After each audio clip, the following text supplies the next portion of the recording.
যে যখন জয়েন হবে হবে, আমরা শুরু করে দিচ্ছি।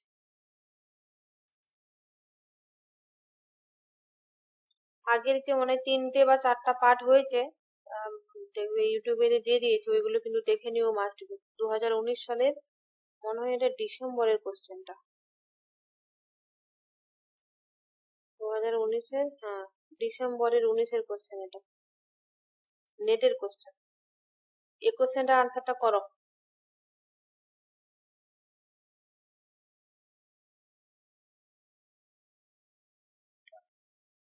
যেটা থেকে আসছে না, মুখে মুখে বলতে পারবে তো দেখো, তোমরা চেষ্টা করো, তারপরে আমি বলছি।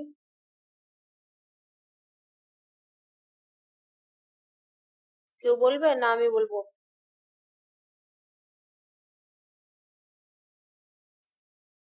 দেখো এটা হচ্ছে অ্যাকচুয়ালি আপনি তোমার ওয়েস্টার্ন, হ্যাঁ এটা হচ্ছে প্রি সক্রেটিস পিরিয়ডের যে ওয়েস্টার্ন ফিলোসফি, এনসিয়েন্ট ফিলোসফি থেকে কিন্তু কোশ্চেনটা করা হয়েছে এখানে।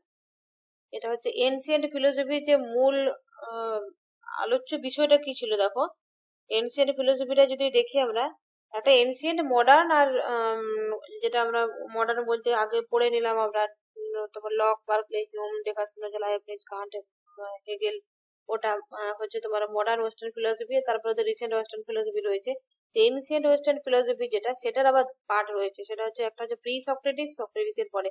তো প্রি সক্রেটিস যেটা সক্রেটিসের আগে পর্যন্ত, যেমন সেখানে কে কে থাকবে, আয়োনিয়ান ফিলোসফি থাকবে, যেটাকে মিলেসিয়ান মানে আয়োনিয়ান বা মিলেসিয়ান সম্প্রদায় বলা হয়ে থাকে, ওই স্কুলটাকে বায়োনিস্ট বলা হয় ওদেরকে।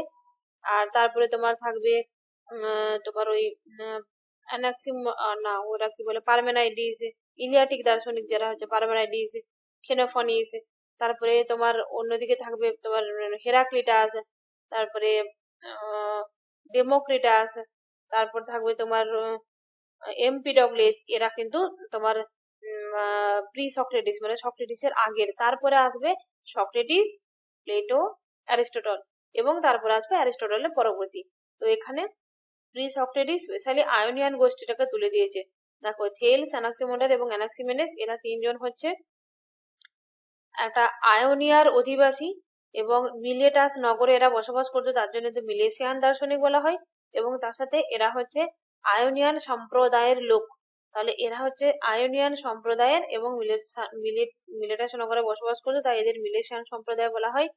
এদের মূল বক্তব্য ছিল যে জগতের সৃষ্টির পিছনে একটা করে মূল উপাদান স্বীকার করেছে। আমরা যেমন বলি না যে জগতের সৃষ্টি করেছে আল্লাহ, উপর আল্লাহ, গড, এরকম বলে থাকি।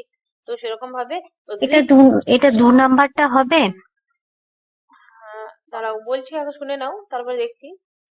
তো আয়োনিয়ান সম্প্রদায়ের যারা মানুষ, তো তারা হচ্ছে, তাদের মূল বক্তব্য ছিল জড় থেকে জগতে তৈরি হয়েছে, এক থেকে বহুতে এসেছে। মানে তারা জগৎ সৃষ্টির পিছনে যে কোনো একটা কিছু স্বীকার করেছে উপাদানকে। যেমন থেলস স্বীকার করেছে জলকে, অ্যানাক্সিমন্ডার স্বীকার করেছে অসীম কোনো কিছু একটা হবে, এবং অ্যানাক্সিমেনেস বলেছে যে বায়ু থেকে জগৎ তৈরি হয়েছে, হেরাক্লিটাস বলেছে তোমার আগুন থেকে জগতে তৈরি হয়েছে। আর তারপরে তোমার ওইদিকে সংখ্যার কথা কে বলেছে, পার্মেনাইডিস বলেছে সংখ্যার কথা।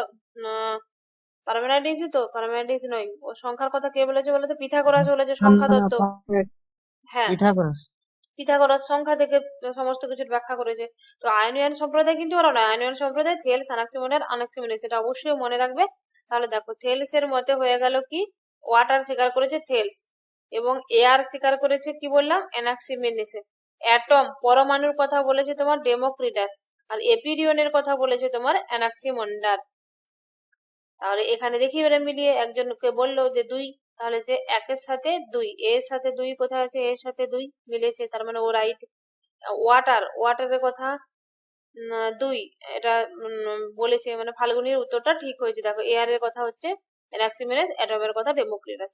এখানটা থেকে কিন্তু এই যে কে কোনটা দ্রব্যকে স্বীকার করেছে এবং কে কোন দ্রব্যটাকে জগতের সৃষ্টির মূল কারণ বলে স্বীকার করেছেন, বা রিয়েলিটি বলে, পরম রিয়েলিটি বলে মেনেছে, এটা কিন্তু একটা প্রশ্ন চোখ বন্ধ করে নেট বলো, সেট বলো তুমি, মাদ্রাসা বোর্ডেও দিতে পারে। মাদ্রাসা বোর্ডে বেশি পিছনের কোশ্চেন প্রচুর নাই, তো অভিজ্ঞতায় বলতে পারছি না। তো এটা কিন্তু খুব গুরুত্বপূর্ণ। ধরো যেই টপিকটা বা যেই মানে এরিয়াটা অন্য প্রশ্ন, অন্য এক্সামেতে নেয় দেখবে, পাশাপাশি অন্য চাকরির এক্সাম গুলোতেও কিন্তু সে ওই এক টপিকটাকে নাই, নেটে যেমন নাই সেটা যেমন নাই, এটা মাদ্রাসা বোর্ডের জন্য এটা কিন্তু খুবই গুরুত্বপূর্ণ। যাদের পড়া নাই পড়ে নেবে, এটা কিন্তু ক্লাস আমি রেকর্ড করে নিয়েছি, অলরেডি রেকর্ড হয়ে গেছে। এটা গ্রিক ফিলোসফি কাকে বলে, কখন তৈরি হয়েছিল, কেন তৈরি হয়েছিল, গ্রিক ফিলোসফির উৎস কি, তার বিস্তার কিভাবে হয়েছিল, সেটা একটা ক্লাস ছিল, একটা ইন্ট্রোডাকশন ক্লাস হয়েছে, থেলসের একটা ক্লাস হয়েছে, এনাক্সিমেন্ডারের একটা ক্লাস হয়ে গেছে। ঠিক আছে, এই তিনটে হয়ে গেছে অলরেডি, তোমরা দেখে নিও ইউটিউবে প্লে লিস্টে গিয়ে। তাহলে এটা আনসারটা হয়ে গেল, সবার বোঝা গেছে? সুরজিৎ বোঝা গেল এটা? আছে না বেরিয়ে গেছে বলো তো? হ্যাঁ বলো, আমি বুঝলাম না, আরেকবার বলো। মানে সব বাকিটা মিউট করে দাও তো। বলো আরেকবার বলো, বুঝতে পারলাম না।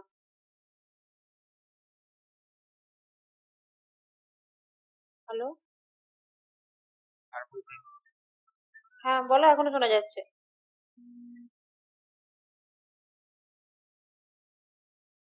দেখো মেসেজ করতে পারো, তোমার কথা শোনা যাচ্ছে না।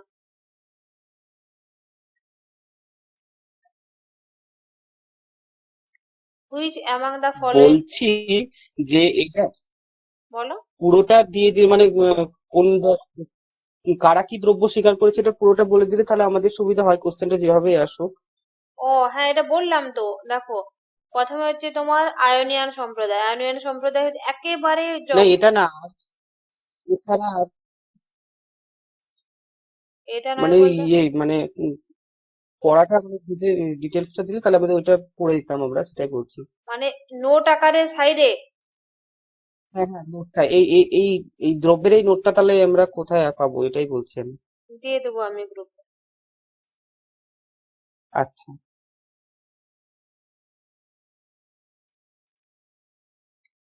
নেক্সট কোশ্চেন দেখো, which among the following is acceptable to the sophist. Sophist কারা, সফিস্টদের মূল বক্তব্য কি, এগুলোকে আমাদেরকে জেনে নিতে হবে। ওখানে আমি কিন্তু প্রতিদিন একটা একটা করে রেকর্ড দেবো, ওই ক্লাসগুলো তোমরা কিন্তু ওখান থেকে করে নেবে। কারণ সবগুলো করাচ্ছে না, এভাবে করালে কিন্তু আমি শেষ করতে পারবো না। তোমাদের সামনে পরীক্ষার জন্য আমি কিছু রেকর্ড দিচ্ছি, আমি অন্য টাইমে রেকর্ড করে দিচ্ছি, সেগুলো রেকর্ডগুলো দেখে নেবে।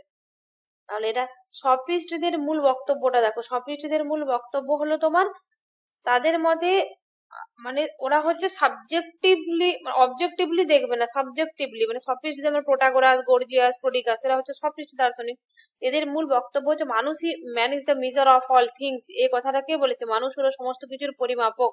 কথাটা প্রোটাগোরাসের বিখ্যাত একটা উক্তি, এটা নেটের একটা কোশ্চেন, একদম লিখে নাও, একদম পড়বেই পড়বে সেটা, নেটে এইটা পড়েই মানে এইবারে না পড়লেও ওইবারে পড়বে, এরকম অবস্থায় এই কোশ্চেনটার জন্য এতটাই গুরুত্বপূর্ণ।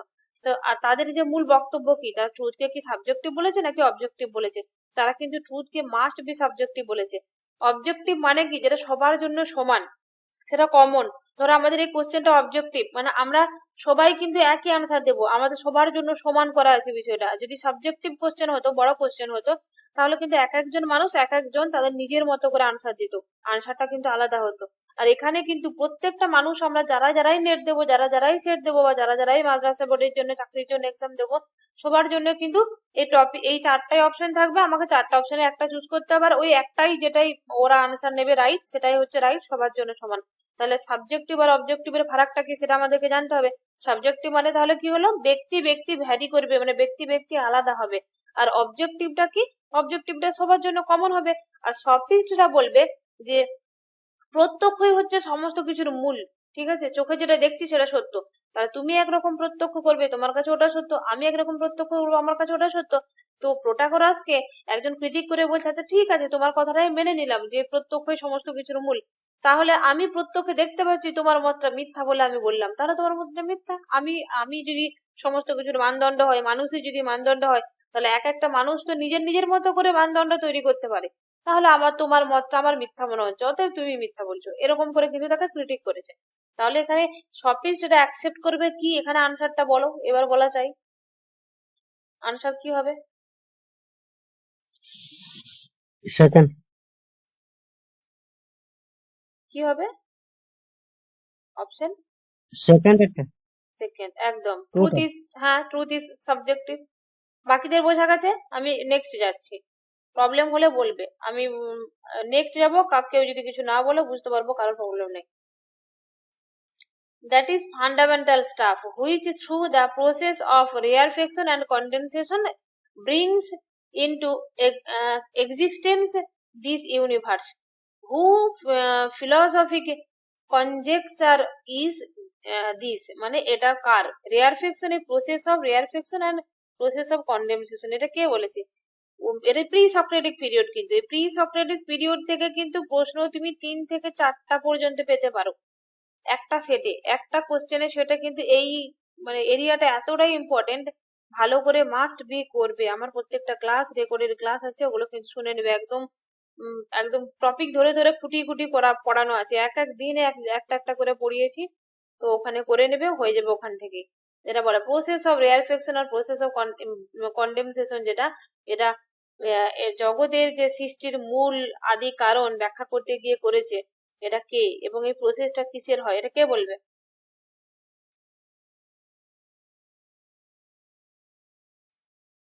এটা আনসার কে বলবে?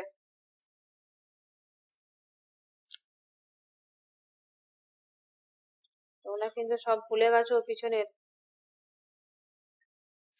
এতক্ষণ আনসার চলে আসার কথা ছিল।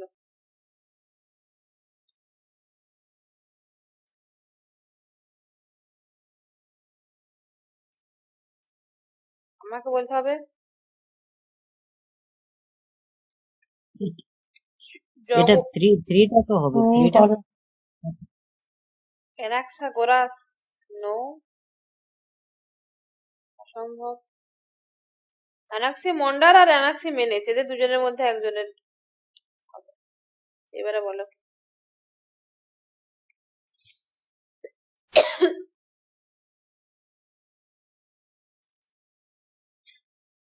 আচ্ছা, প্রোটাগোরাস কি বলে? পিথাগোরাসের মতে কি? পিথাগোরাসের মতে জগতের মূল কারণ কি বলো? এটা এটা সুরজিৎ বলবে। সংখ্যা। হ্যাঁ, অ্যানাক্সাগোরাস ছেড়ে দিলাম, পড়ানো এখন বাদ দিলাম আমি, যেহেতু এখনই যেটা পড়ালাম সেটা। অ্যানাক্সিমেনেসের মতে কি হলো জগতের মূল উপাদান? বাতাস। আর অ্যানাক্সিমন্ডার হচ্ছে এপিরিয়নের কথা বলেছে। তাহলে অ্যানাক্সিমেনেস বাতাসের কথা বলেছে, মানে বায়ুর কথা বলেছে। জগতের এই যে ঘনীভূতকরণ, আর ওটা বাংলায় কি বলে? রেয়ারফেকশন, কন্ডেনসেশন। মানে একটা হচ্ছে সেই বাতাসটা সূক্ষ্ম হয়ে উপরের দিকে মানে যাচ্ছে আর কি, আর একটা হচ্ছে ঘনীভূত হয়ে নিচের দিকে নামছে। একটা সূক্ষীকরণ আর একটা যেটা বাংলায় বলে ঘনীভূতকরণ।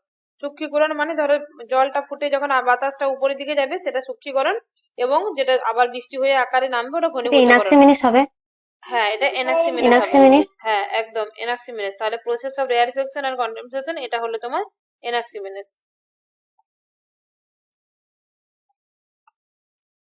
Which one of the following is incompatible with Hegel? হেগেলের সাথে যায় না কোনটা, এটা বলো। কোনগুলো কোনগুলো যায় বের করে নাও, তাহলে যেটা যায় না সেটা অটোমেটিক পড়ে থাকবে। আচ্ছা, এই অ্যাবসলিউট আইডিয়ালিজম, এটা কার? কে বলে? এটা কে বলবে? অ্যাবসলিউট আইডিয়ালিজম এটা হেগেলের। ডায়ালেকটিক মেথডের কথা কে বলেছে? হেগেল বলেছে। প্লেটো। প্লেটো বলেছে, হ্যাঁ অবশ্যই প্লেটো বলেছে। ডায়ালেকটিক মেথড হেগেলের নিজস্ব নয়, ওর বাপের সম্পত্তি কিন্তু না, বা তার মানে ওইভাবে বলা যায় না।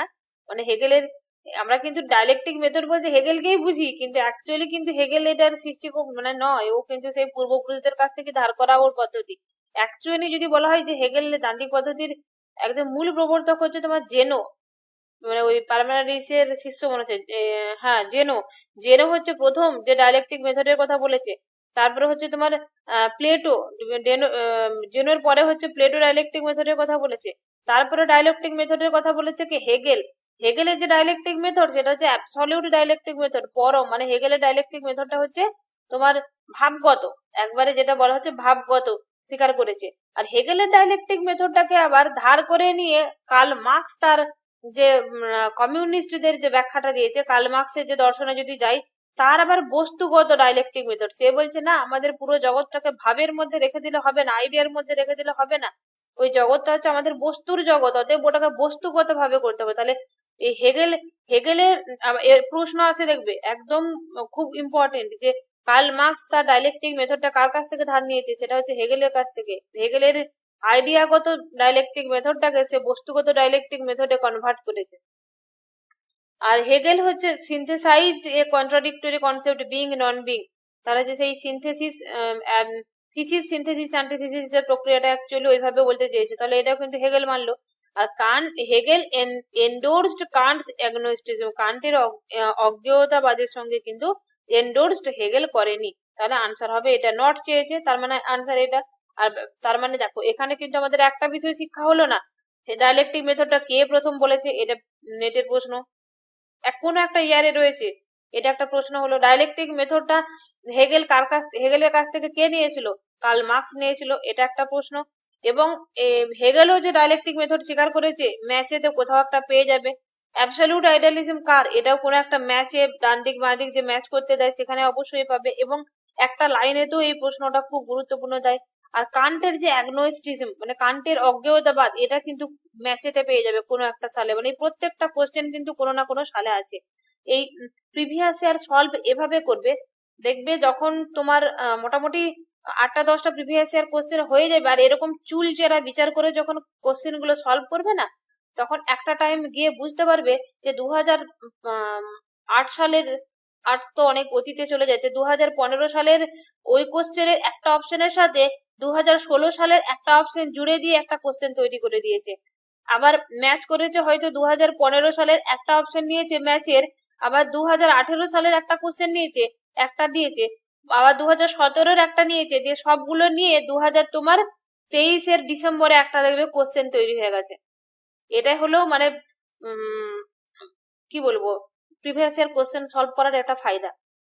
প্রিভিয়াস ইয়ার কোশ্চেন যখন টপিক গুলো তোমার মোটামুটি একটা আন্দাজে চলে আসবে, যখন প্রিভিয়াস ইয়ার কোশ্চেনটা এইভাবে সলভ করবে, তখন তোমরা যে বুঝতে পারবে। এটা কিন্তু আমি কেউ বুঝিয়ে নিয়ে কেউ বলেও দেয়নি, কিন্তু আমি যখন নিজে নিজে যখন প্রিভিয়াস ইয়ার কোশ্চেন গুলো একবারের জায়গায় দুবার করে সলভ করেছি আমি প্রত্যেকটা। আবার এক্সামের আগে গোটা কোশ্চেন গুলো যেগুলো দাগ দিয়ে রেখেছিলাম, এইভাবে যেটা হয়ে যেত আমার একদম ক্লিয়ারলি, ঠিক আছে হয়ে যেত, যেটা মনে হতো যে রিভিশনের দরকার আছে সেটাকে কিন্তু দাগ দিতাম। যেটাকে দেখতাম যে খুব গুরুত্বপূর্ণ মনে হচ্ছে, বারবার পড়েছে বাট আমি ভুলে যাচ্ছি, সেটাকে রেড কালার দিয়ে দাগ করে রাখতাম, ঠিক আছে, দিয়ে আবার রিভিশন দিতাম। রিভিশন দেওয়ার পরে দেখবে আরো 2-5টা কোশ্চেন আমার কাছে সহজ হয়ে গেছে। তখন হয়তো এক একটা ইয়ারে 2-3টে করে কোশ্চেন রয়েছে যেগুলো আরেকবার দেখার প্রয়োজন পড়বে, সেগুলো না বড় বড় করে গোল্লা গোল্লা রেড করে দিতাম। তাহলে পরীক্ষার আগে ওই বড় বড় গোল্লা গোল্লা রেড গুলো একবার চোখে দেখে নিতাম। যদি সেই কোশ্চেনটা রিপিটেড পড়ে যায়, কারণ NTN এটাতে তুমি হুবহু রিপিটেড 4-5টা কোশ্চেন পেয়ে যাবে, ওই একদম লাইন তুলে রিপিটেড পেয়ে যাবে। তো ভুল হয়েছে বা ঠিক মানে ইচ্ছা করে দিয়েছে, যা হোক কিছু একটা হবে। তো ওই যদি ধরো আমার মনে না রাখার বিষয়টা হয়, তো আমি পরীক্ষার যেহেতু আগে 2 দিন আগে দেখে নেবো এই বড় বড় রেড করা গোল্লাগুলো কি আছে। তাহলে প্রিভিয়াস ইয়ার কোশ্চেন থেকে অন্তত যেই 10টা কোশ্চেন রিপিট এসছে বা যেই 5টা কোশ্চেন রিপিট এসছে, ওইগুলো অন্তত আমার ভুল যেন না হয়, এটা টার্গেট রাখতে হবে। ভুল হোক, যেটা কঠিন দিয়েছে খুব নতুন হবে সেটা ভুল হোক, কিন্তু যেগুলো আমার অলরেডি আছে আমার আয়ত্তের মধ্যে, সেইগুলো কিন্তু ভুল করব না, এটা টার্গেট রাখতে হবে। আচ্ছা, এটা হয়ে গেল। নেক্সট কোশ্চেন দেখো, God as world for Spinoza is ন্যাচুরতা যেরকম উচ্চারণ করবে, আর গড ইজ ন্যাচারান্স। আচ্ছা, এটা বলো। স্পিনোজা কিন্তু পড়িয়েছি, ভালো করে পড়িয়েছি। স্পিনোজার ক্লাস যদি করে থাকো তো আনসারটা মাস্ট দিতে পারবে। আনসার দাও, এটা তোমরা দাও, তারপরে আমি বলবো। এটা আচ্ছা, আর বাকিরা? সুরজিৎ, ফাল্গুনি, সাহ জয়েন করেনি না? ওর বেশি বেশি করে প্রতিদিন বলছিল প্রিভিয়াস ইয়ার করাও, আর আজকে করাচ্ছি, জয়েন করছে না। বুঝতে পারিনি না কেন, আগের দিনে বলছিল আমি ক্লাস আছে বলে বুঝতে পারিনি। কেউ কেউ একজন একটা মেসেজ করে দাও তারটা গ্রুপেতে। এটা বললে এক বলেছে সবাই, তাই তো? এবারে দেখো, এইগুলোর মধ্যে কিন্তু গুলিয়ে যায়, হয়তো জানা গেল কিন্তু এটা কি কারেক্ট এক্সপ্লেনেশন নয়, এরকম ধরনের কিন্তু আমরা ভুলটা করে ফেলি। সেই ভুলটা এখন তোমরা করলে। গড তো বলেছে অ্যাকচুয়ালি, কিন্তু স্পিনোজার মতে কি এটাই গড, পুরোটার এটার ভেতরে যা আছে এগুলোই জগৎ, আর জগতই গড, মানে সব মিলেমিশে যেন একাকার রূপ দর্শনে। তো গড অ্যাজ ওয়ার্ল্ড, মানে গডটাই কিন্তু জগতে এসেছে স্পিনোজার জন্য। এটা ন্যাচুরালতা, এটা অবশ্যই প্রকৃতি তি, তার লাস্টে যদি মনে রাখার জন্য বলছি, তোমাদের অবশ্যই মনে আছে ভালো জিনিস। তো প্রকৃতি ত আসছে, তাহলে ন্যাচুরতা ত আসছে, তাহলে এটা এইভাবে মনে রাখার একটা কৌশল। যদি বাই চান্স সেই মুহূর্তে যদি পরীক্ষাতে যদি অন্য একটা কোশ্চেন ডিস্টার্ব করলে দেখবে এই ধরনের প্রশ্নগুলো কিন্তু ভুল, মানে মাথার মধ্যে ক্লিক করে এটা না ওটা, মানে কনফিউজ তৈরি হয়ে যায়। তখনের জন্য মনে বলছি যে প্রকৃতি লাস্টে ত আছে আর ন্যাচুরতা, তাহলে যখন ওয়ার্ল্ড এর সঙ্গে প্রকৃতির সাথে তুলনা করবে তখন হবে ন্যাচারতা। অবশ্যই সত্য কথা স্পিনোজার মতে। গড ইজ ন্যাচারান্স, যখন গডের মতো থাকবে, গডের মতো ভূমিকা নেবে, তখন কিন্তু তোমার ন্যাচুরান্স, মানে কোনো বাবা বা বাড়ির বড়রা দেখবে মাঝে মাঝে কিন্তু বড়দের মতো ভূমিকা নেয়, আবার মাঝে মাঝে সেই বাচ্চাদের কাছে গিয়ে বাচ্চাদের মতো করে কিন্তু ট্রিট করে, তখন সেরকম। তাহলে ন্যাচুরান্স যখন হবে গডের মতোই থাকবে, দুটোই সত্য কথা। কিন্তু বলছে জগৎটা গড অ্যাজ এ ওয়ার্ল্ড, এটা ন্যাচারতা, সেই কারণে কি এটা না, এটা না, এটা উল্টোটা হলে হতো, ন্যাচারান্স এটা হলেও তাহলেও ভাবা যেত, কিন্তু এটা দুটোই সত্য, কিন্তু নট কারেক্ট এক্সপ্লেনেশন কিন্তু এটা না।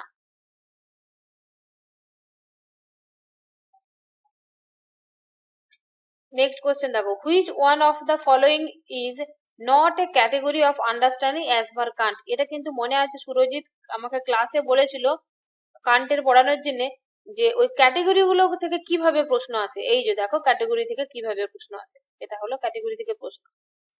12টা ক্যাটেগরি ছিল না কান্টের, ওখানে দেখো আনসার দাও, এটা কোনটা নেই ওই ক্যাটেগরি গুলোর মধ্যে। এটা এখানে বলেছে নট ক্যাটেগরি নয় কোনটা, ফটাফট আনসার দাও না দেখে একদম।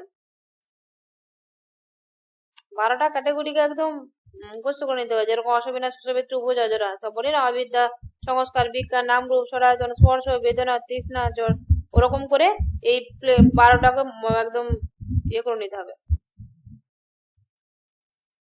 বলো। 3টা। সেটা অ্যাফার্মেশন বলছে, বাকিরা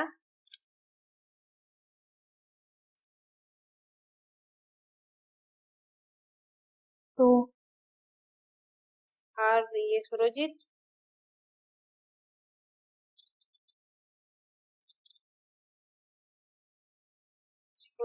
মনে হচ্ছে 2টাই মনে হচ্ছে।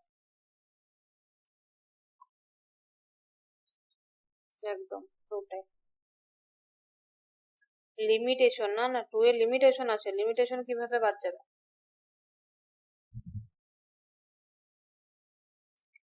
ক্যাটেগরি গুলোর নামগুলো বলা তো দেখি, একদম আমি যেমন করে বললাম ওরকম করে। প্রথমে মূল যে কটা ভাগ ছিল জানো, 4টা ছিল না, quality quantity modality relation modality. প্রথমে হচ্ছে কোয়ালিটি কোয়ান্টিটি রিলেশন মডালিটি, মূল 4টা ভাগ ছিল। তো কোয়ালিটির, হ্যাঁ বলো। কোয়ালিটি কোয়ান্টিটি রিলেশন আর মডিফাই।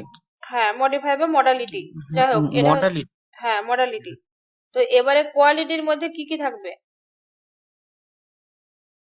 কোয়ালিটির মধ্যে সরি কোয়ান্টিটি, হ্যাঁ কোয়ান্টিটির মধ্যে ঐক্য বহুত্ব পূর্ণত্ব। হ্যাঁ ইংলিশটা আমাদেরকে নিতে হবে, সব থেকে সুন্দর হবে, কারণ ইউনিটি প্লুরালিটি টোটালিটি। এটা হচ্ছে পরিমাণের মধ্যে কোয়ান্টিটির মধ্যে থাকলো। আর তারপরে হচ্ছে কোয়ালিটির মধ্যে থাকবে রিয়েলিটি আনরিয়েলিটি লিমিটেশন, 3টে, তার মানে লিমিটেশন ক্যাটেগরিতে চলে এলো। তাহলে হলো না এটা। এরপরে হচ্ছে তোমার রিলেশনের মধ্যে থাকবে তোমার ইনহারেন্ট সাবস্টেন্স এন্ড অ্যাক্সিডেন্ট। তারপরে হবে কজ এফেক্ট থাকবে, এখানে কিন্তু কজ এফেক্টটা ঢুকে গেল, কজ এফেক্ট থাকবে। তারপরে হচ্ছে তোমার থাকবে ওই সে কর্তা ও যার কর্তা, বলো reciprocity between agent and patient, patient, হ্যাঁ reciprocity between agent and patient, ওটা থাকবে। তারপরে থাকবে তোমার প্রকার মোডালিটি, তাই তো? হ্যাঁ, মোডালিটির আবার তিনটে রয়েছে। সে মোডালিটির মধ্যে থাকবে possibility, impossibility, existence, non existence, আর যেটা হচ্ছে লাস্টে যেটা থাকে অনিবর্জিত, পরিবর্তনশীলতা, যেটা পরিবর্তনীয়তা, ওটা হবে তোমার নেসেসারি এন্ড কন্টিনজেন্স। আর ইউনিটিটা কিন্তু প্রথমেই পেয়ে গেছি আমরা, পরিমাণেতে, কোয়ান্টিটিতে পেয়েছিলাম না? হুম, তাহলে ইউনিটি, প্লুরালিটি, হ্যাঁ। টোটালিটি, তাহলে পড়ে রইলো এটা অ্যাফার্মেশন। তাহলে অ্যাফার্মেশনটা কি? এটা মহাপ্রশ্ন। এবার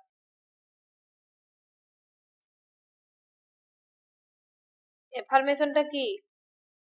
আচ্ছা, 12টা জাজমেন্টের কথা বলেছিল না কান্ট? কান্টের ক্লাসটা করোনি, দেখতে পাচ্ছ? কান্টের ক্লাস না করার জন্য ভুলটা করছো। 12টা জাজমেন্টের কথা ছিল না? সেটা হচ্ছে তোমার quantity, universal, particular, singular, affirmation, affirmative, negative, infinite.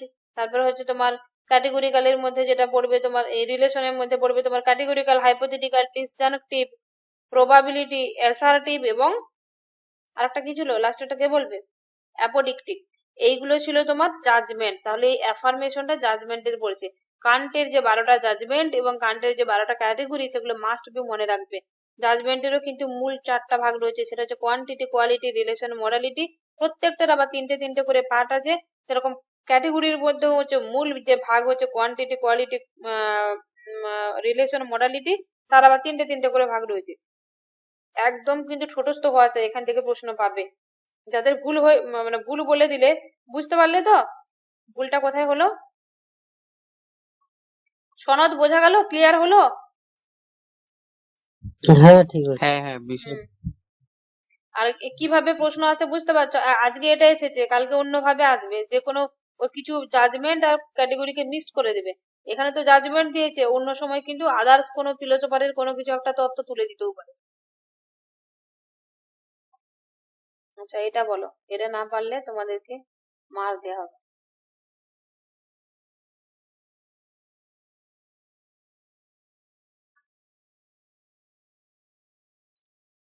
আবার বলো, 8:30টার মধ্যে শেষ করে দিতে হবে।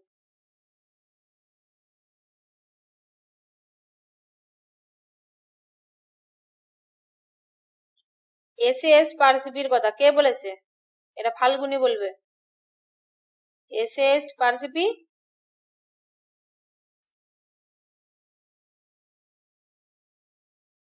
প্রবলেম অফ ফ্রিডম, এটা কার লেখা? লাইবনিজ।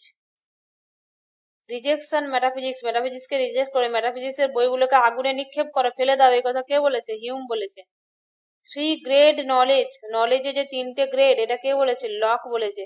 এই তিনটে নলেজের 3টে গ্রেড কি কি ছিল বলো তো?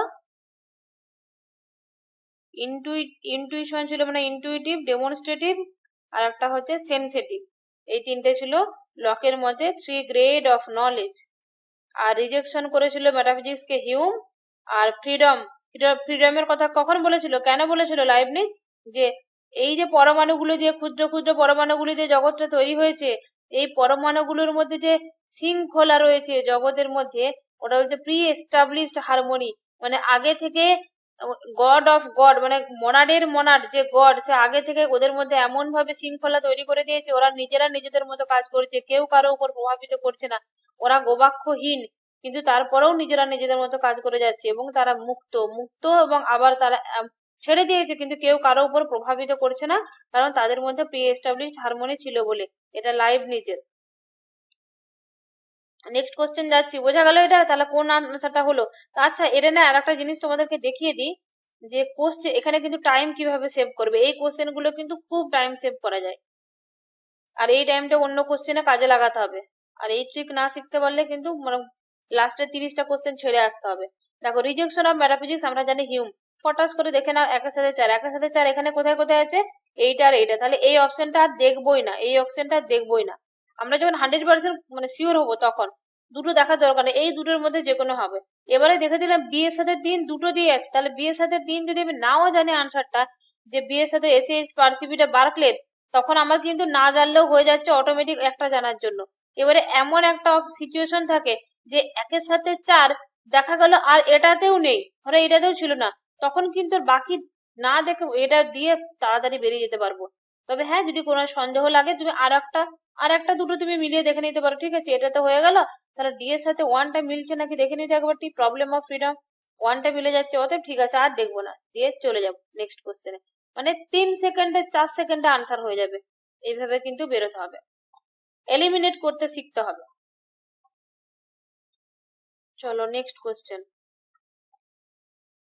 এটা বলো, ম্যাথস দিয়েছে লিস্ট 1 লিস্ট 2 এ।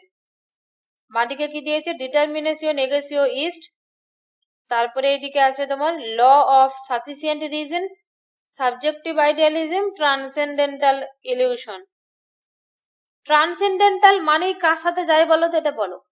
যদি নাও জানো আনসারটা, যদি বুঝতে নাও পারো, তার ভেতরে ঢুকতে নাও পারো, মানে এটা ট্রিক, মানে আনসার ঠিক করা। ট্রান্সেন্ডেন্টাল আছে মানে তুমি কান্টে চলে যাবে। কান্ট সবকিছুকে টেনে টেনে বলেছে ট্রান্সেন্ডেন্টাল, মানে এটা মজার মজার ছলে বললাম কিন্তু মনে রাখার জন্য। এটা কিন্তু টেনে টেনে এরকম কোনো কান্টের ফিলোসফি নেই। ট্রান্সেন্ডেন্টাল ইলিউশনের কথা হচ্ছে তোমার কান্ট বলবে। সাবজেক্টিভ আইডিয়ালিজম, এই সাবজেক্টিভ আইডিয়ালিজম কে বলবে? এটা হচ্ছে তোমার বার্কলে, সাবজেক্টিভ আইডিয়ালিজম।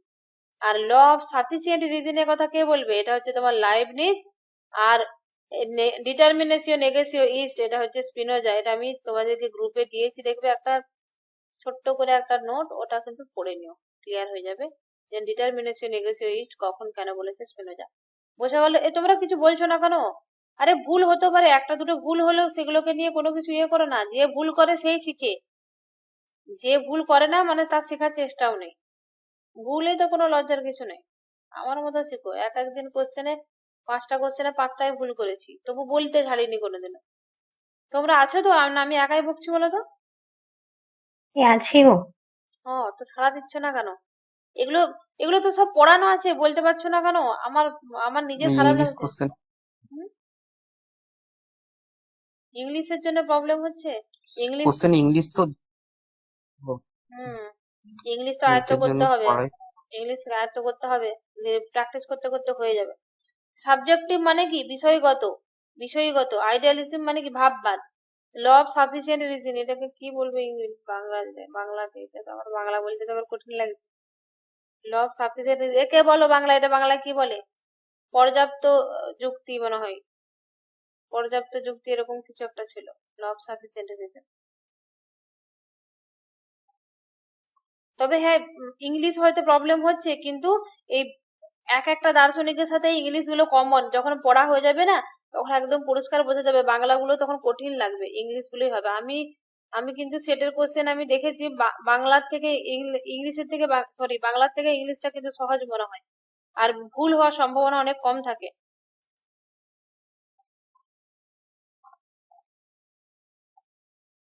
এটা দেখো, অ্যাসারশন রিজন বলেছে হিউম ইজ স্কেপটিক, আর law of causation is a backbone of এম্পিরিসিজম।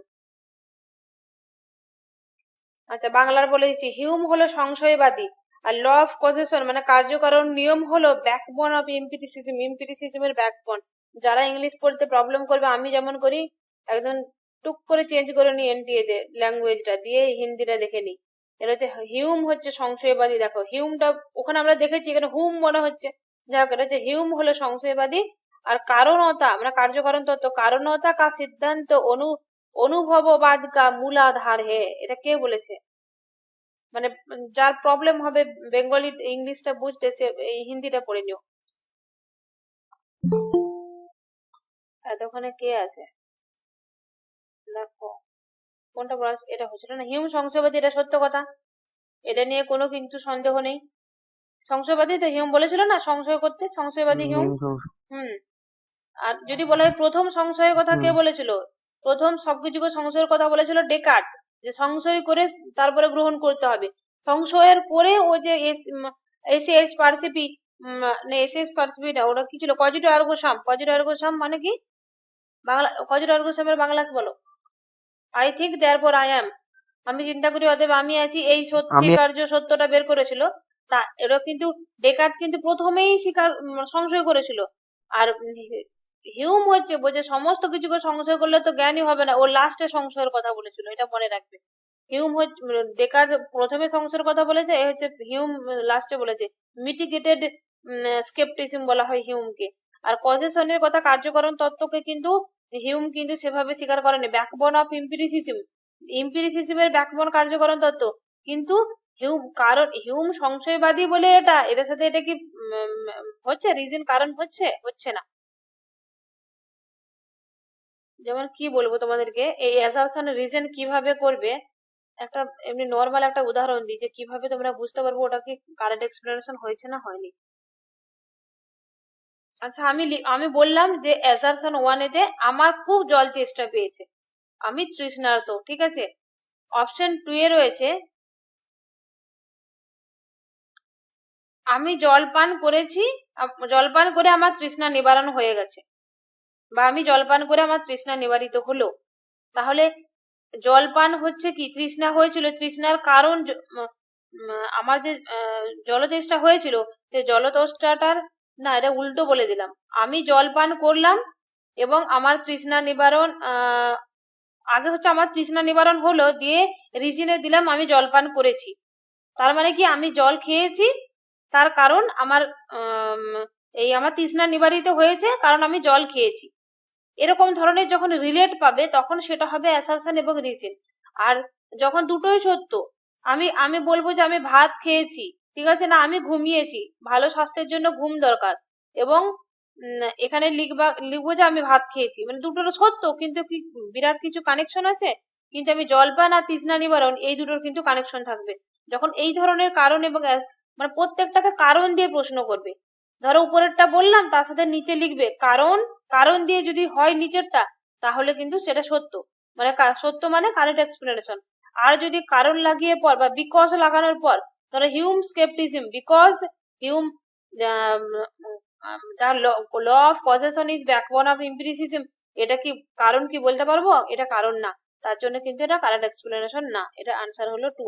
আমি একটা তোমাদেরকে কথা বলছি, যখন এই ধরনের প্রশ্নগুলো মানে মানে সংশয় তৈরি করবে, তখন কি করবে তোমাদের সেটাতে দেখবে তুমি 80% কোশ্চেন অপশন এই ধরনের কোশ্চেন কিন্তু এটাই আনসার হয়। তো সেট যারা দেবে আমি তো বলবো কোনো কিছু না দেখে, তবে হ্যাঁ একটা বি একটা সি একটা ডি এরকম করো না, যতগুলো অ্যাসাম্পশন রিজন থাকবে সবগুলোকে হয় এ করে দিবে হয় বি করে দিবে। সেখানে যদি 10টা থাকে 5টা হওয়ার সম্ভাবনা থাকছে, তোমার লাস্ট 10টার মধ্যে 4টা তো 3টে থেকে 4টা চোখ বন্ধ করে ঠিক হয়ে যাবে, এটা আমি মানে সিওরিটি দিলাম। আর নেটেতেও তাই করবে, হয় বি নয়তো এ, যে কোনো একটা করবে, তবে বিটা একটু বেশি হয়। হয়তো তুমি যদি বি গুলো দাগ দাও, এটা একটু বেশি হয়, সরি ভুল বললাম, এটা একটু বেশি হয়, হয়তো একটা দুটো এটা সম্ভাবনা থাকে বেশি হওয়ার। তো এখন আবার কোশ্চেন যেহেতু একটু জটিল লেভেল হচ্ছে, 3 4 ওগুলো আনসার হয়, কিন্তু তুলনামূলক হবে এ এবং 2 বেশি হবে। আর সেট দিলে তো চোখ বন্ধ করে 1 অপশন দিয়ে চলে আসবে, ঠিক আছে, 10টাতে তোমার 5টা 4টা হয়ে যাবে। নেক্সট কোশ্চেনে যাচ্ছে।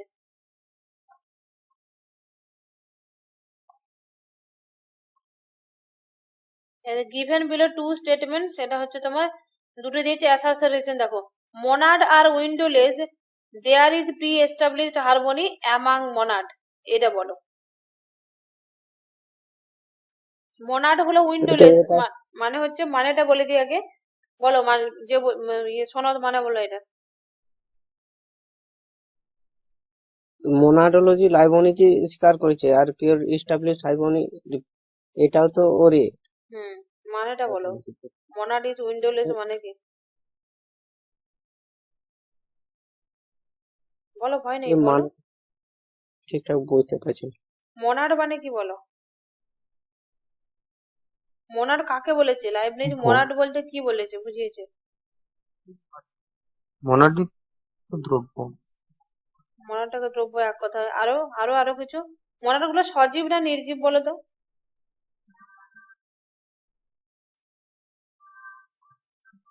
মনাড গুলো সজীব কি নির্জীব এটা আগে বলো। এরা ক্লাসে কিন্তু আমি দুটো ক্লাসে বারবার করে অনেকবার বলেছি, এরা বলা কিন্তু উচিত। সজীব। মনাড গুলো সজীব অবশ্যই, তো বলেছিলাম না পরমাণু সদৃশ্য কিন্তু পরমাণু নয়, কথাটা মনে আছে? আমি বারবার বলছিলাম পরমাণু গুলো নির্জীব কিন্তু মনাড গুলো সজীব, এটা হচ্ছে পার্থক্য। আচ্ছা, মনাড গুলোকে পরমাণু বলেনি, পরমাণুর সদৃশ্য, তাহলে মনাড গুলো উইন্ডোলেস বলেছিলাম না, যে একটা মনাড অন্য মনাডকে প্রভাবিত করে না, তারা উইন্ডোলেস, তারা বদ্ধ, অবশ্যই বদ্ধ। তাদের মধ্যে প্রি এস্টাবলিশড হারমোনি মানে সাদৃশ্য, পূর্ব থেকে তাদের মধ্যে সাদৃশ্য রয়েছে। অ্যামাং মনাড মানে মনাড গুলোর মধ্যে। একটা উদাহরণ দিয়েছিলাম না, যে বাজনার দলে কি কেউ বাঁশি বাজায়, কেউ ঢোলক বাজায়, কেউ বিভিন্ন ইনস্ট্রুমেন্ট বিভিন্ন জন বাজায়। দেখবে বিয়ে বাড়িতে বা যে কোনো বিয়ে বাড়িতে বলছে সুন্দর সুর হয়। তো আচ্ছা, এক একজন তারা কিন্তু নিজেদের মতো করে বাজিয়ে যায়, সবগুলো মিলিয়ে কিন্তু একটা সাদৃশ্য, একটা শৃঙ্খলা তৈরি হয় না জগতের। তো এখানে প্রশ্ন করা হয়েছিল যে লাইব্রেরি, তুমি তো বললে যে মনার গুলো উইন্ডোলেস, মনার গুলো কেউ কাউকে প্রভাবিত করে না, ওরা একদম ওদের জানালা বন্ধ করে থাকে, তাহলে জগতের এত বৈচিত্র্যতা, এত সৌন্দর্যটা এলো কি করে, কিভাবে চলছে জগৎ? তখন সে বললো যে মোনাড গুলো হচ্ছে প্রি এস্টাবলিশড হারমোনি, এবং এটা হচ্ছে মোনাড অফ মোনাড, মানে হচ্ছে যেটা মানে সর্বশ্রেষ্ঠ মোনাড, সেটাকে বলেছে গড। সেই গড হচ্ছে এখানে কিন্তু মোনাডই মোনাডকে তৈরি করেছে, এবং যে মূল মোনাড একজন রয়েছে সে হচ্ছে গড। সে মোনাড গুলোকে তৈরি করে ছেড়ে দিয়েছে, এবং তারপর ওরা নিজেরা নিজেদের মতো করে কাজ করে যায়, এবং তাদের মধ্যে এমন শৃঙ্খলা করে তৈরি করে ছেড়ে দিয়েছে যে কেউ কাউকে প্রভাবিত করে না। ওই বাজনার দলটা দেখো, যখন বাজনার দলটা কিন্তু এমনি এমনি হয়ে যায়নি, পূর্বে থেকে কেউ একজন ওদের হেড রয়েছে, মাথা রয়েছে, যে ওদেরকে কিন্তু শিখিয়ে দিয়েছে, এমন ভাবে শিখিয়ে দিয়ে বিয়ে বাড়িতে পাঠিয়ে দিয়েছে। বিয়ে বাড়িতে যাওয়ার পরে ওরা কিন্তু দেখবে ভুল করে না, নিজেরা নিজেদের মতো করে এক বাঁশি যে বাজাচ্ছে, বাঁশি কিন্তু বাজিয়ে যাচ্ছে, ঢোলককে বলছে না এই তুই কম কর বেশি কর, বা ঢোলক কিন্তু বাঁশিকে বলছে না, অন্য ইনস্ট্রুমেন্টকে কিছু বলছে না, অথচ একটা সৌন্দর্য তাদের মধ্যে রয়েছে, নিজেরা নিজেদের মতো করে স্বাধীনভাবে কাজ করে যায়। সেই জগৎটাও ঠিক সেরকম ভাবে যে মোনাড এমন ভাবে তৈরি করে ছেড়ে দিয়েছে। একটা উদাহরণ দিয়েছিলাম যে আমাদের বাবা মারা কিন্তু, দেখো আমরা যখন 2-4 ভাই বোন হই, আমাদেরকে কিন্তু একটা প্রাকৃতিক মানে একটা নর্মাল যে বাড়ির শিক্ষা, সেই শিক্ষাটা দিয়ে কিন্তু ছেড়ে দিয়েছে। তারা কিন্তু একদম নিশ্চিন্তে বাড়িতে বসে রয়েছে যে আমরা আমাদের ছেলে মেয়েদেরকে শৃঙ্খলা দিয়ে ছেড়েছি, কেউ কোথাও উল্টো পাল্টা কিছু করবে না। তাহলে অ্যাকচুয়ালি যে হেড, সে এমন ভাবে শৃঙ্খলাটা দিয়ে জগতে চারদিকে ছড়িয়ে দিয়েছে। এবারে তাহলে দুটো কথাই সত্য মোনাডের, এই লাইব্রেরিজের মধ্যে। এটা প্রশ্ন পড়তে পারে, মোনাডস আর উইন্ডোলেস এ কথাটা কে বলেছে? অনেকগুলো অপশন দার্শনিকের নিচে দিয়ে দিবে, অবশ্যই লাইব্রেরিজ বলে যে আনসার চুজ করবে। প্রি এস্টাবলিশড হারমোনি, এটা ম্যাচ করাতে প্রতিবার পাবে তুমি, প্রি এস্টাবলিশড হারমোনি ম্যাচেতে দিয়েছে। ইনডিসার্নিবলেস এর কথা লাইব্রেরিজ বলেছে, এটা কিন্তু খুব ইম্পর্টেন্ট। তাহলে প্রি এস্টাবলিশড হারমোনি মোনাডে বলেছে, এটা আলাদা করেও পড়তে পারে, কিন্তু এখানে অ্যাসোসিয়েশন বলেছে। দুটোই সত্য হয়ে গেল, বুঝে গেলাম এটা কি কারেক্ট এক্সপ্লেনেশন কি নয়, এটা বলো।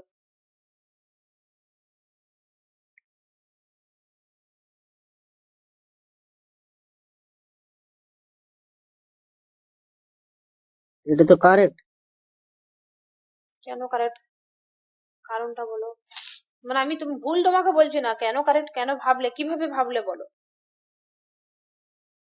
এর এ এ এ যেটা বলতে চাইছে সেটা সেটা আর আর সেটা ভালোভাবে ব্যক্ত করেছে, এইটুকুটা বোঝা গেল। আচ্ছা আচ্ছা, যদি এরকম থাকতো যে অ্যাসারশনেতে যে মোনাড গুলো প্রি এস্টাবলিশড হারমোনি, ঠিক আছে, তার কারণ তারা একটা সাদৃশ্যে চলছে, তার কারণ তারা অ্যাসারশনে যদি রিজনে যদি বলতাম যে তারা উইন্ডোলেস। বাকিরা কি বলছো এই কোশ্চেনটার আনসার?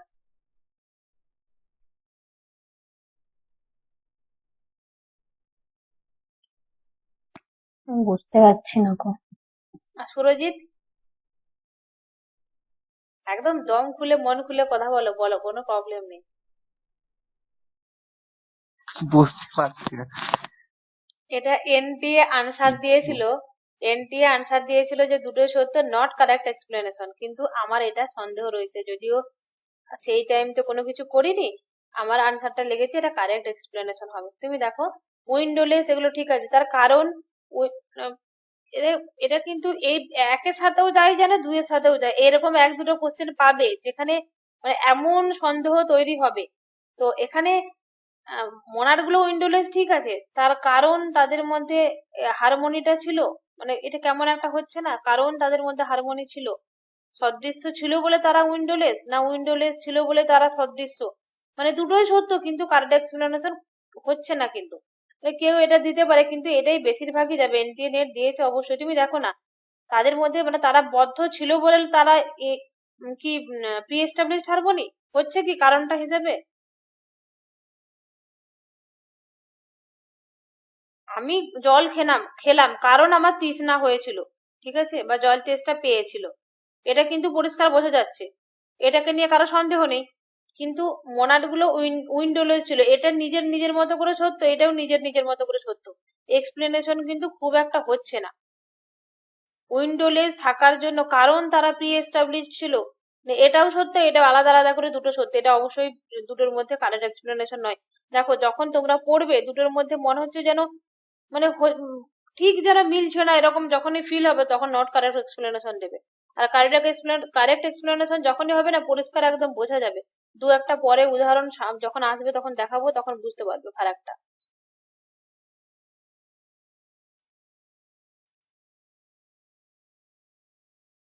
আমারও কিন্তু প্রথম এটাই মনে হতো, কিন্তু এখন তোমাদেরকে বলতে গিয়ে আরো ভালো করে যখন ভাবলাম, তুমি দেখো উইন্ডোলেস মোনাড গুলো ঠিক আছে, উইন্ডোলেস, তার কারণ কি প্রি এস্টাবলিশড হারমোনি, বা এটার কারণ ওটা, ওটার কারণ হচ্ছে না, একদম টুই হবে, একদম চোখ বন্ধ করে।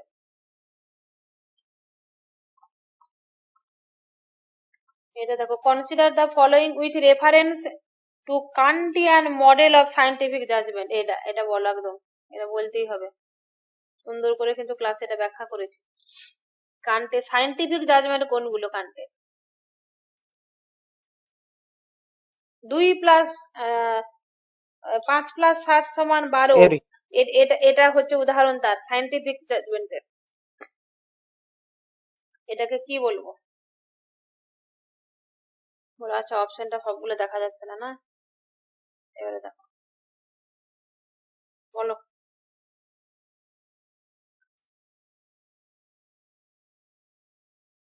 এ প্রিওরি কান্ট বলে যেটা তো আমরা জানি,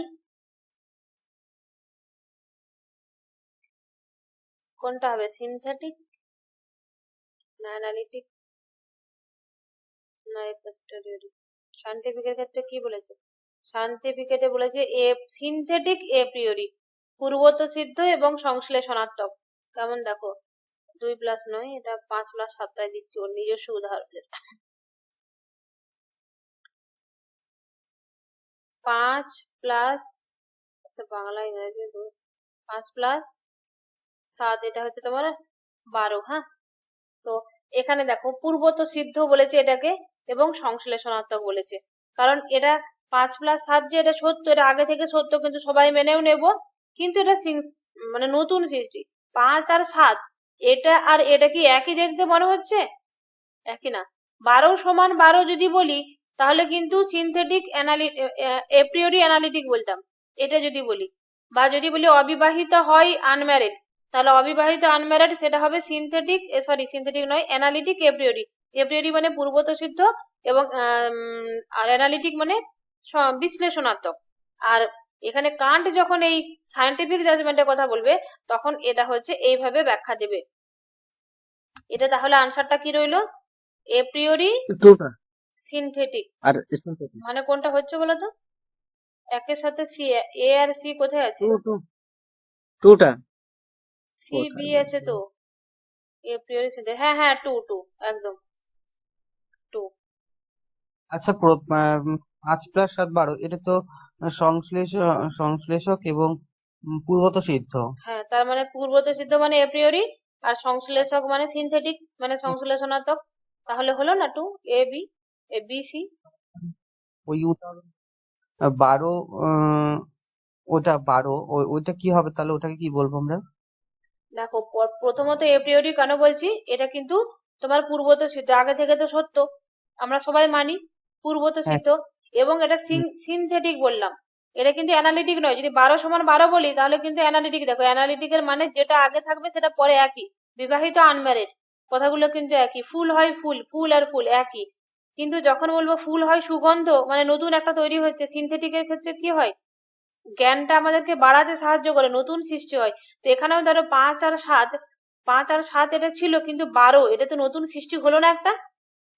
5 আর 7 দেখতে আর 12 কি একই? এটা সিনথেটিক হচ্ছে তাহলে। তাহলে অবশ্যই এপ্রিওরি প্লাস সিনথেটিক। আচ্ছা এটা করে রেখে দেবো, কারণ 8:30 বেজে গেছে, আমার অন্য ক্লাস আছে। দা স্টেটমেন্ট হচ্ছে নেগেশন পি এমপ্লয়িজ কিউ, এটা ইকুইভ্যালেন্ট, এটা কি হবে বলো?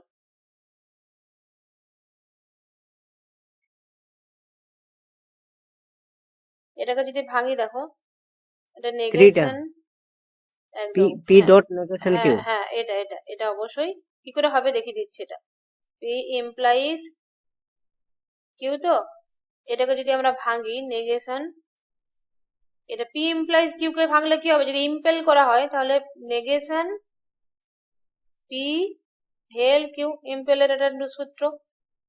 ঠিক আছে, এই ব্যাকেটটা দেওয়ার দরকার নাই এখানে, না এখন দরকার আছে, এর পরেরটা তুলে দেবো। এটা যদি এবারে হচ্ছে নেগেশন নেগেশন পি হবে, এটা নেগেশন নেগেশন পি, এটা ডি মর্গানের সূত্রটা ইউজ করছি এখন। এটা কিন্তু ভেলটা ডট হয়ে যাবে, আবার ভেল থাকলে ডট হয়, ডট থাকলে ভেল হয়ে যায় মিডিলে, যখন এইভাবে ডি মর্গান করি। এটা ডট নেগেশন কিউ, এটা কিন্তু ডবল নেগেশন কেন হলো, এখানে নেগেশন তার জন্য একটা নেগেশন আর এইটার জন্য একটা নেগেশন, আর এখানে হচ্ছে ভেলটা ডট হয়ে যাবে, তাহলে এই নেগেশনটা নেগেশন কিউ, কারণ এই নেগেশনটা ব্যাকেটে আছে, মানে এরা কিন্তু দুজনেই অধিকারী, পিও যেমন অধিকারী কিউ অধিকারী। তাহলে এবারে এই দুটো নেগেশনকে ইয়ে করলে এটাকে কি বলে বলতো, তুলে দেওয়াটাকে কি বলে, দুটো নেগেশন তুলে দেওয়াটাকে আমার সূত্রটা মনে পড়ছে না, দুটো নেগেশন তুলে দেওয়া যাবে ডট নেগেশন কিউ, তাহলে এটা সমান হয়ে গেল এটা আর ওইটা। ডিএন কি কি ডিএম না কি বলে বলতো, ডিএন ডিএনএ মানে যাক আমার মাথা আসছে, যাই হোক ডিএন ডিএন ডবল নেগেশন। হ্যাঁ ডবল নেগেশনটাকে তুলে দিলাম, তাহলে ডবল তাহলে বোঝা গেল পরিষ্কার, ফাল্গুনি বোঝা গেল কি করে হলো আনসারটা। হ্যাঁ, আজকে এখানেই রেখে দিলাম, 8:30 বেজে গেছে, নেক্সট ক্লাস করবো আবার, এর পরের দিন শুরু করবো এখান থেকে।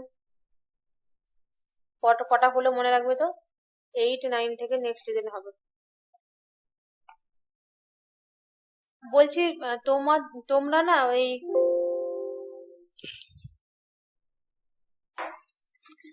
বন্ধ হয়ে যাবে,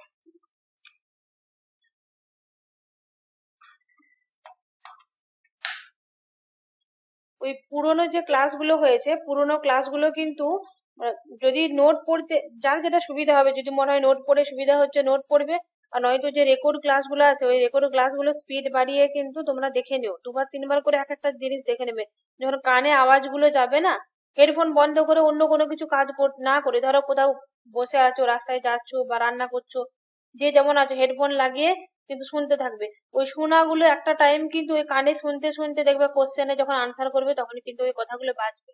আর একবার পড়ে চলে এসছো মানে ছেড়ে দিলে কিন্তু হবে না, আমরা মানুষ ভুলে যাই। আগের দিন কি পড়াচ্ছিলাম যেন, তাদেরকে কোন ক্লাসে পড়াচ্ছিলাম মনে পড়ছে না, তোমাদেরই মনে হয় যে আমরা যদি প্র্যাকটিস না করি তাহলে কিন্তু সেই জ্ঞানটা কি হয়, সেই জ্ঞানটা কিন্তু সেই জ্ঞান থাকবে না, সেই জ্ঞানটা কিন্তু আমাদের সেই নিয়োগ হয়ে যাবে। কাদের পড়াচ্ছিলাম তোমাদেরই মনে হয়, অতএব জ্ঞান কিন্তু প্র্যাকটিস করতে হবে। বৌদ্ধ দর্শনে পড়াতে গিয়ে বলছিলাম যে বৌদ্ধ দর্শনে অষ্টাঙ্গিক মার্গ যে ছিল না, অষ্ট মার্গের কথা বলেছে, তো অষ্ট মার্গে ওখানে কি বলেছে যে সম্যক স্মৃতিতে বলেছে যে শুধুমাত্র জ্ঞান অর্জন করলেই হবে না, সেই জ্ঞানটাকে কিন্তু আমাদের স্মৃতিচারণ করতে হবে, আর স্মৃতিচারণ না করলে কিন্তু সেই জ্ঞানটা কিন্তু আর জ্ঞান থাকবে না, সেটা আবার অজ্ঞানেই পরিণত হয়ে যাবে। অতএব আমাদের কিন্তু রিভিশন মাস্ট বি দিতে হবে।